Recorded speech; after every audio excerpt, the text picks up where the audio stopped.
For the first time ever, there's an Asian among the 3 richest people in the whole wide world, and that Asian is none other than 60-year-old Gautam Adani. System की कृपा से अमीर और भी ज्यादा अमीर होते जा रहे हैं और गरीब पहले से ज्यादा गरीब होते जा रहे हैं। यूनाइटेड नेशंस डेवलपमेंट की रिपोर्ट, दुनिया में गरीबी बढ़ने की चेतावनी।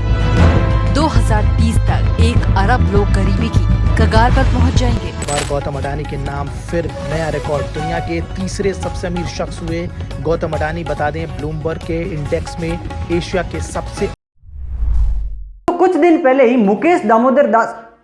मुकेश अंबानी के बेटे अनंत अंबानी ने रिपोर्टेडली 6 अरब 40 करोड़ रुपए का एक शानदार विला खरीदा दुबई में। ये आज तक की दुबई में खरीदी जाने वाली सबसे महंगी संपत्ति है। वहीं दूसरी तरफ एक रिपोर्ट ये भी देखिए कि यूपी के 42 वर्षीय नेमचंद भूखमरी से सिर्फ इसलिए मर जाते हैं क्योंकि उनको और उनकी मां को पिछले 5 दिन से खाना नहीं मिल पाया। तो आइए दोस्तों, आज के इस वीडियो में ये जानने की कोशिश करते हैं कि आजादी के बाद से अब तक क्यों अमीर दिन ब दिन अमीर और गरीब और भी ज्यादा गरीब बनते जा रहे हैं और अमीरी और गरीबी के बीच का ये गैप कभी ना भरने वाली खाई बन चुका है। हाल ही में ऑक्सफैम इंटरनेशनल ने इनइक्वालिटी किल्स नाम की एक रिपोर्ट जारी की है। इस रिपोर्ट में कई ऐसे खुलासे हुए हैं जिनको सुनकर आप भौंचक के रह जाएंगे। कोविड पैंडेमिक के कारण पिछले 2 सालों में ही वर्ल्ड के टॉप 10 बिलियनियर्स की संपत्तियां दुगनी हो गई। वहीं वर्ल्ड की 99% से भी ज्यादा पॉपुलेशन और भी ज्यादा गरीब हो गई है। दोस्तों, वर्ल्ड के 3 अरब से भी ज्यादा गरीब लोगों की कुल संपत्ति को अगर आपस में भी जोड़ देना तो भी वो इन 10 लोगों की कुल संपत्ति से कम होगी। इस रिपोर्ट के अनुसार हर 4 सेकंड में एक इंसान की भूखमरी या फिर इनइक्वालिटी से मौत हो रही है और हर 26 घंटे में एक नया बिलियनियर ऐड हो रहा है। अगर दूसरे शब्दों में कहें तो 23,400 लोगों की मौत होने पर एक नया बिलियनियर ऐड हो रहा है। इस रिपोर्ट से हम ये कंक्लूड कर पाए कि ये जो इनइक्वालिटी है वो बाय चांस तो नहीं हुई है, बल्कि गवर्नमेंट की उन पॉलिसीज की वजह से हुई है जो सिर्फ एलाइट क्लब यानी अल्ट्रा रिच को ध्यान में रखकर बनाई जाती है। कंट्रीज यही चाहती है कि रिच लोग वहां पर आकर इन्वेस्ट करें, इसलिए गवर्नमेंट उनको सब्सिडीज, टैक्सेशन में छूट और पब्लिक एसेट्स को प्राइवेटाइज करने की कोशिश करती है। अब सोचिए, जहां एक और व्यक्तिगत आय पर मैक्सिमम 42% का इनकम टैक्स लगता है, वहीं दूसरी तरफ कॉर्पोरेट कंपनीज को सिर्फ 22% का इनकम टैक्स लगता है। 42% का मतलब समझते हो आप? मतलब मैं या आप अगर मेहनत करके कोई बिजनेस एस्टेब्लिश करते हैं, गरीबी से ऊपर उठते हैं, तो 42% सरकार ले जाएगी, यानी करीब करीब आधा पैसा छीन लिया जाएगा।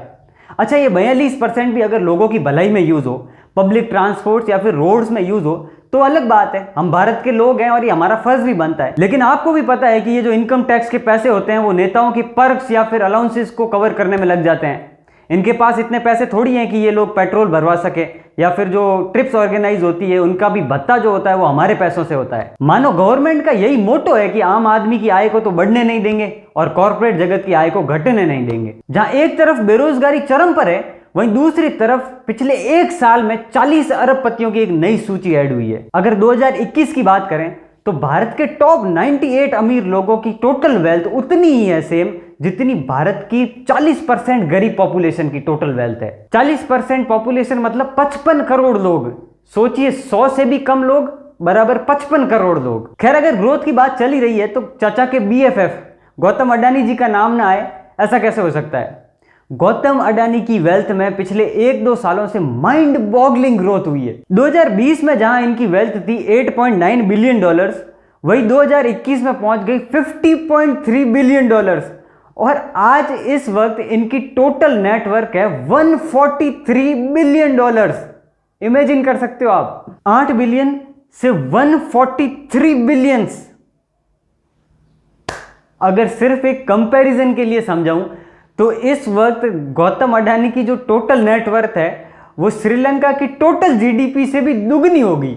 चलिए अब जानते हैं ऐसा हो क्यों रहा है कि अमीर दिन ब दिन नई ऊंचाइयों पर पहुंचते जा रहे हैं, जो कि कोई बात नहीं, लेकिन गरीब दिन ब दिन और भी ज्यादा गरीब होते जा रहे हैं। इसके एक्चुअल में 3 बड़े कारण हैं। पहला है अबॉलिशिंग द वेल्थ टैक्सेस। 2015 के बजट में मोदी गवर्नमेंट ने वेल्थ टैक्स को हटा दिया। 2015 से पहले क्या होता था कि किसी की भी अगर संपत्ति 30 लाख से ज्यादा, यानी 30 लाख से ज्यादा अगर कोई ईयरली कमा रहा है तो उन पर 1% ज्यादा टैक्स लगता था, एडिशनल टैक्स लगता था, वो था वेल्थ टैक्स। लेकिन उसको 2015 में हटा दिया गया। दूसरा कारण है रिड्यूसिंग दी कॉर्पोरेट टैक्सेस। 2019 में जब हमारी इकोनॉमी थोड़ी सी डाउनफॉल की तरफ थी तो गवर्नमेंट ने कॉर्पोरेट टैक्सेस को सीधा 30% से घटाकर 22% कर दिया।